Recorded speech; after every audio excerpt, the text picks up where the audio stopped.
ಏನು ಯುದ್ಧದ ಪರಿಸ್ಥಿತಿ ನಿರ್ಮಾಣ ಆಗಿದೆ ಅಲ್ಲಿರ್ತಕ್ಕಂಥ ಅನಿವಾಸಿ ಭಾರತೀಯರು ಮತ್ತು ಪ್ರವಾಸಿಗರನ್ನು ಅತ್ಯಂತ ಸುರಕ್ಷಿತವಾಗಿ ದೇಶಕ್ಕೆ ವಾಪಸ್ ತರೋ ವಿಚಾರದಲ್ಲಿ ಪದಾಧಿಕಾರಿಗಳು ಕರ್ನಾಟಕ ರಕ್ಷಣಾ ವೇದಿಕೆ ಸ್ವಾಭಿಮಾನಿ ಬಣ ಏನು ಮನವಿ ಕೊಡ್ತಾ ಇದ್ದಾರೆ ನಾವು ಸರ್ಕಾರಕ್ಕೆ ತಲುಪಿಸ್ತೇವೆ. ಆಲ್ರೆಡಿ ಸರ್ಕಾರದ ನಿರ್ದೇಶನದ ಪ್ರಕಾರ ಎಲ್ಲ ನಮ್ಮ ಡಿಸ್ಟ್ರಿಕ್ಟ್ ಆಫೀಸ್ಗಳಲ್ಲಿ ನಾವು ವಾರ್ ರೂಮ್ಗಳನ್ನು ಓಪನ್ ಮಾಡಿದ್ದೇವೆ. ಇಲ್ಲಿ ಯಾರಾದರೂ ಆ ರೀತಿ ಅವರ ಸಂಬಂಧಿಕರು ಅಥವಾ ಅವರ ಮನೆಯವರು ಯಾರಾದರೂ ಅಂಥ ದೇಶಗಳಲ್ಲಿ ಸಿಗಾಕೊಂಡಿದ್ದರೆ ಅವ್ರ ವಿವರವನ್ನು ನಮ್ಮ ಆಫೀಸಿಗೆ ಕೊಟ್ಟರೆ ನಾವು ಅಲ್ಲಿ ದೇಶದ ಅಂಬಾಸಿಡರ್ ಒಟ್ಟಿಗೆ ಮಾತಾಡಿಬಿಟ್ಟು ಅವರನ್ನು ಸುರಕ್ಷಿತವಾಗಿ ಕರೆತರಲಿಕ್ಕೆ ಸರ್ಕಾರ ಕೂಡ ನಮಗೆ SOPಗಳನ್ನು ನಿರ್ದೇಶನಗಳನ್ನು ಕೊಟ್ಟಿದೆ. ಅದ್ರ ಪ್ರಕಾರ ಕಾರ್ಯನಿರ್ವಹಿಸ್ತಾ ಇದ್ದೀವಿ. ನಮ್ಮ ಮನವಿಯನ್ನು ಕೂಡ ನಾವು ಸರ್ಕಾರಕ್ಕೆ ಮಾಡಿದ್ದೇವೆ.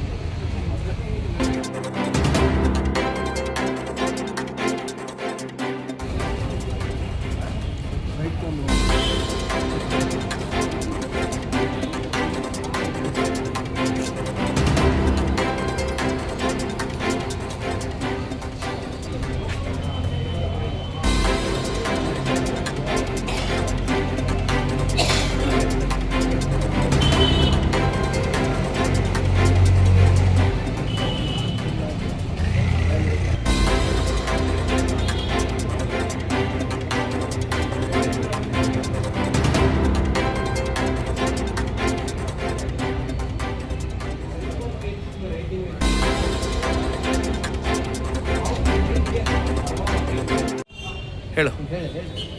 ಇವತ್ತೇನು ಕೊಲ್ಲಿ ರಾಷ್ಟ್ರಗಳಲ್ಲಿ ಕನ್ನಡಿಗರು ಸಿಲ್ಕೊಂಡಿದ್ದಾರೆ ಅಂಥವ್ರನ್ನ ಸುರಕ್ಷಿತವಾಗಿ ಹೊರ ತರಬೇಕು ಅಂತೇಳಿ ಕರೆ ತರಬೇಕು ಅಂತ ಹೇಳಿದ್ದೇನೆ. ಕರ್ನಾಟಕ ರಕ್ಷಣಾ ವೇದಿಕೆ ಸ್ವಾಭಿಮಾನಿ ಬಣ ಜಿಲ್ಲಾಧಿಕಾರಿಗಳ ಮುಖಾಂತರ ರಾಷ್ಟ್ರಪತಿಗಳಿಗೆ ಒಂದು ಮನವಿಯನ್ನು ಸಲ್ಲಿಸಿದ್ದೀವಿ.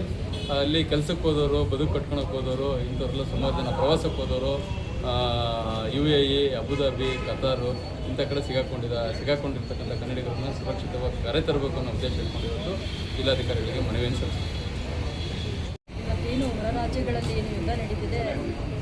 ಇವತ್ತೇನು ಹೊರ ರಾಜ್ಯಗಳಲ್ಲಿ ಯುದ್ಧ ನಡೀತಿದೆ ಅದು ಎಲ್ರಿಗೂ ಕನ್ನಡಿಗರಿಗೆ ಗೊತ್ತಿರುವಂಥ ವಿಷಯ.